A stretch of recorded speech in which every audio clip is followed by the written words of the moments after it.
Hi, thank you for watching. With us today is Eddie Christian, the Vice President of Customer Experience and Success at American Express. How are you doing today? I'm doing great. Thanks for having me today. Well, we're glad you could take some time out of your Friday and spend it with us. I really do appreciate it.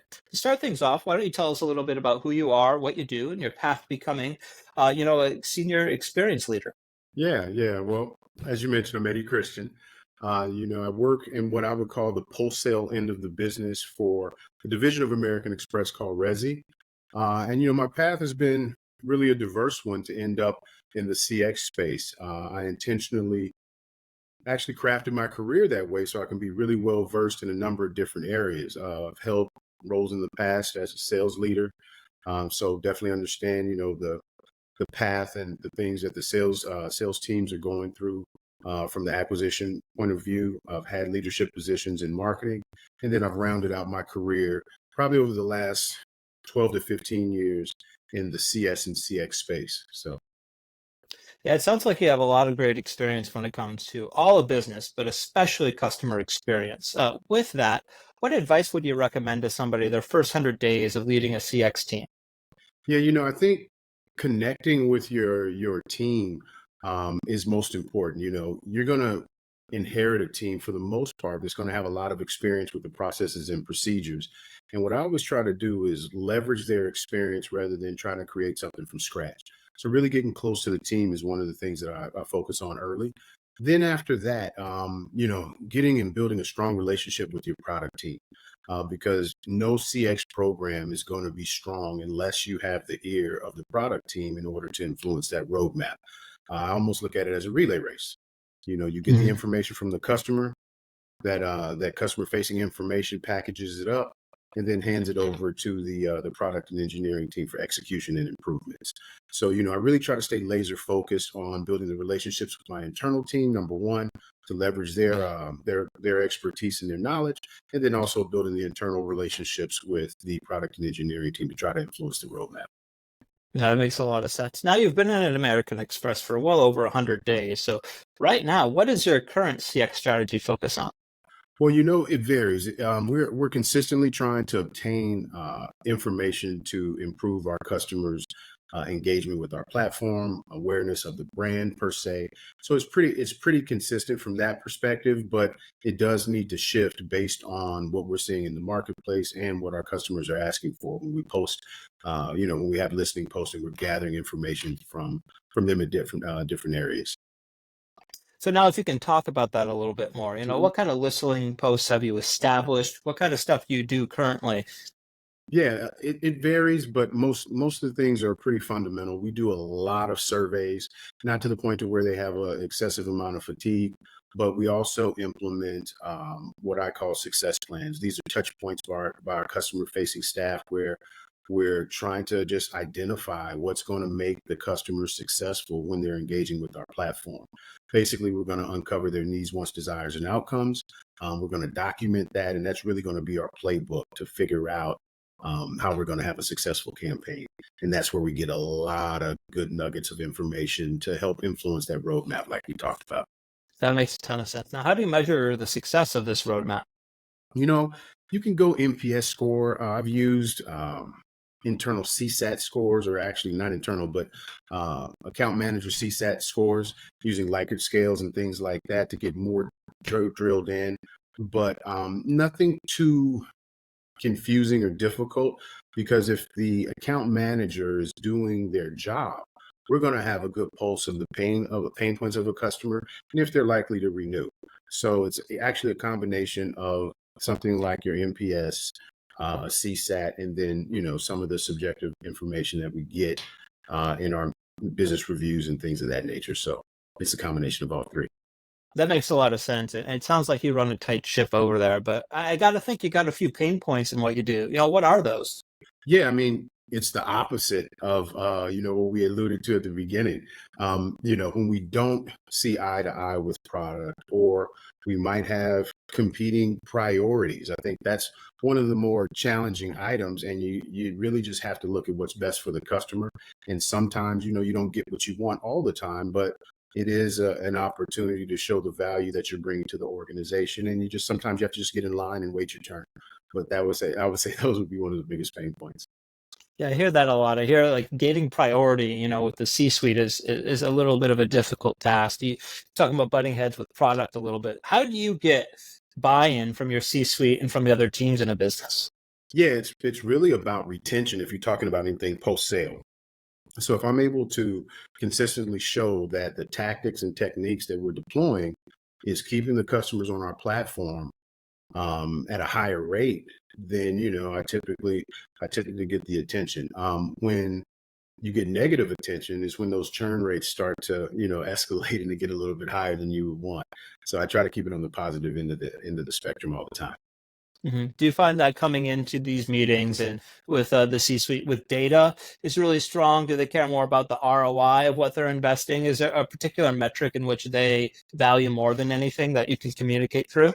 Well, the tried and true metric for anything post sale related, and I'm going to lump CS and CX all in the same boat, is retention. Hmm. And so there's always a dollar tied to retention. You can slice it and cut it a number of different ways, but each customer has a dollar sign on it. So whether you want to go from a net revenue retention perspective or just, really heads that you're retaining or logos that you're retaining, you can slice it and dice it either way, and it still comes out to retention. That makes sense. That makes a lot of sense. Do you have a specific example of utilizing this customer feedback to improve the company? Not necessarily a specific example, but what I try to focus on is more of the discipline of how we do it. Bringing in organizations like, which I typically have in all of my organizations that I've led, is called a product services organization. And basically, this organization is designed to be the liaison between your customer facing organizations and the product and engineering teams on the back of the house, if you will.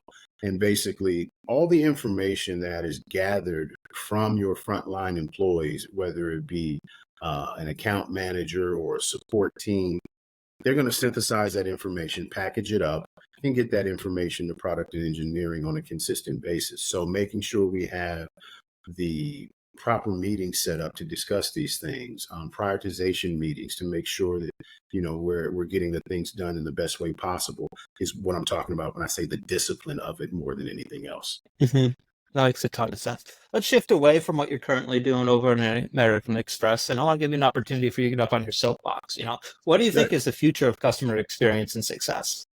Well, I'm going to say something controversial Oh, let's hear on it. purpose. On All right. purpose, and this is intentional.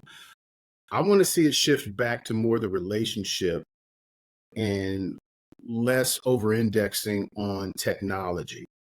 Um, I see a trend of people getting accustomed to just hitting the easy button, Hmm. and lacking the communication and the relationship building skills that I think are going to be really valuable, especially when you're talking to your white glove clients, if you will, that demographic. But I'm starting to see the industry just change to where it's technology, technology, technology, and it has its place. So don't get me wrong, it does have it has its place, but we have to be real careful that we don't lose the art of communication and fact finding and building rapport. And so that's the controversial statement I'll go with. Yeah, I find a lot of companies are trying to dive into AI right now and eliminate jobs, right? They're trying to get rid of all this, this extra costs of personnel, right? Because you got benefits you got to pay them, and PTO, it doesn't cost as much as a machine, but you really do lose that, at its core, that human to human relationship, which I feel a lot of customers really value, especially at a high priced item. Right? I don't just want some chatbot when I spent $50,000, $100,000 on something. I want somebody there who cares that can solve my problem quickly and efficiently. So That I part. agree completely with you. And those savings, those short-term gains by saving people's jobs and the money of all that by implementing AI is going to take away from your long-term ends, right? Because you're not going to keep those customers at a high enough rate, which is going to impact you too, right? You want to keep customers who are measured on retention, so you don't want anything that could impact that. Yeah. And if I can add to that really quickly, I mean, there is a place for it. And, my line in the sand is more about your managed book versus your scale side book. When you're talking about your scale side book, then let's bring in the technology. Let's bring in your tech touch tactics and things of that nature when you're trying to do a one to many type of strategy, if you will, or a scale type strategy. But when you start talking about your higher paying customers, you got to have a belly to belly relationship for those folks. Yeah, I definitely agree because your competition's going to, right? People aren't going to stop doing that everywhere. I got a couple softballs for you to end the Okay. conversation. What else should we know about you? Well, I don't know. I like to try to relax. I mean, my mind never stops running. So when I get a chance to unplug, I like to just relax. I spend a lot of time with my dog. I spend a lot of time at the gym, just trying to stay in shape and just trying to, just have a mental balance. So when it's time to turn it back on, when I'm in the office or talking to my team, I'm there, and I want to be available anytime and every time they need me. So when it's time to unplug, I really try to take advantage of that. So That's good to know. It's hard to get that work-life balance. So I'm glad you really striked it. Last question I have for you. How can we follow your career and learn more about you? yeah, I'm on LinkedIn, just under Eddie Christian. Easy to catch up with there. And then also, I have a website, that keeps everybody alert and aware of what I'm doing. And that's just eddiechristian.com. So either place you can catch up with me and, just follow what's going on. I love to mentor younger CS and CX professionals, so if you have anybody that just wants to talk shop, I always try to have an unbiased lens on situations, and it just feels good to me to be able to help people grow in their career. So that's something that I'm passionate about. Oh, that's really nice of you. Thank you so much. Well, that's all I got for you today. Thank you so much for your time. I appreciate it. All right. Thank you. I appreciate the opportunity.